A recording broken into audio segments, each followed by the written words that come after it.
Hello, I'm Herman. With me today is Genesis. Hello, Genesis. Hello, Herman. In this program, we are going to be talking about endangered species, particularly elephants in China.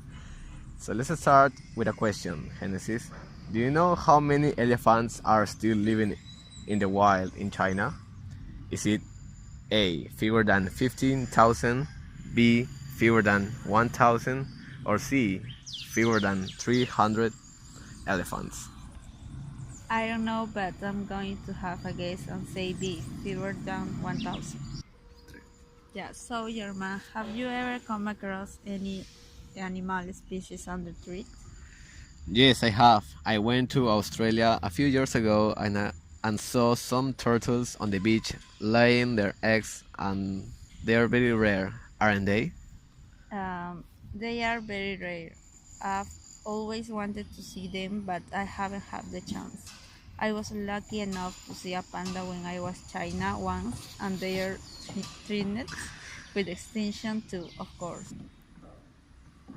The sad thing is, Genesis, these animals are in danger largely because of the activities of human beings. There are all sorts of reasons why this is happening. Yes, it's really upsetting, and it could easily be prevented if people thought a bit harder about the impact their lives make on wild animals. Take those sea turtles you were talking about, for instance. They're under threat for all sorts of reasons, overfishing being one of them. Then there are various species of rhinoceros which could disappear in a few years' time. Again, people poach these creatures. Poach means hunt illegally because their horns are used for medicinal purposes. And of course, in country areas miles from civilization, it's almost impossible to keep a check on illegal killings. Yeah, it really makes you think, doesn't it, Rob? Actually, it's not that simple, Genesis. Human beings are Human beings are also under pressure and often have strong arguments in favor of their actions. Yeah, the plight of the Asian elephant in China makes a pretty bleak picture, I must say. I understand that they are victims of all sorts of abuse. Yes, experts say their numbers have declined by 50% in the last 75 years. Poaching is one reason why. They are hunted not for the tusk that happens for the larger African elephant, but for their skins to make leather goods and for their meat. They are also losing their habitat. That's the places where they live because of the growth in the number of plantations, particularly rubber, but also other cash crops.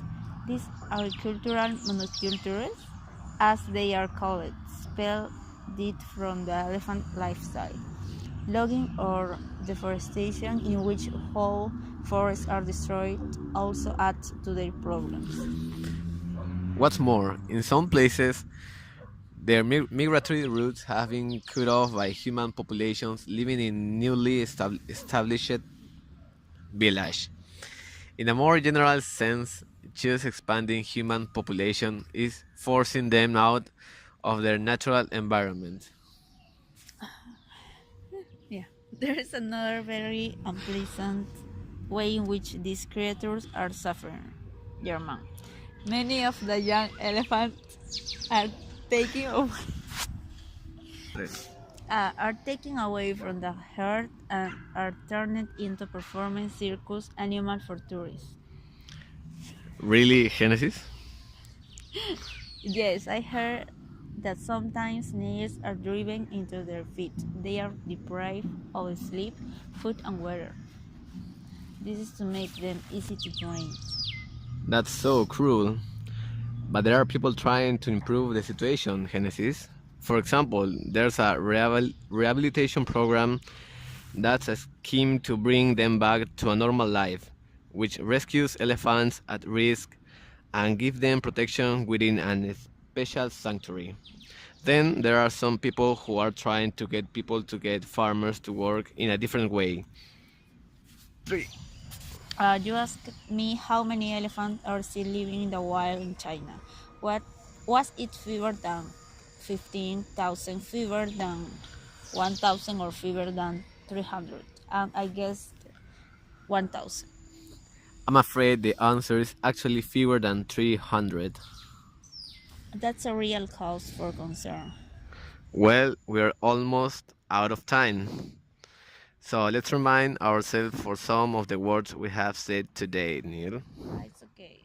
Push, habitat, showing up, get up, farming practice, make a living, rehabilitation program. And well, that's all for today. See you the next time. Goodbye. Goodbye.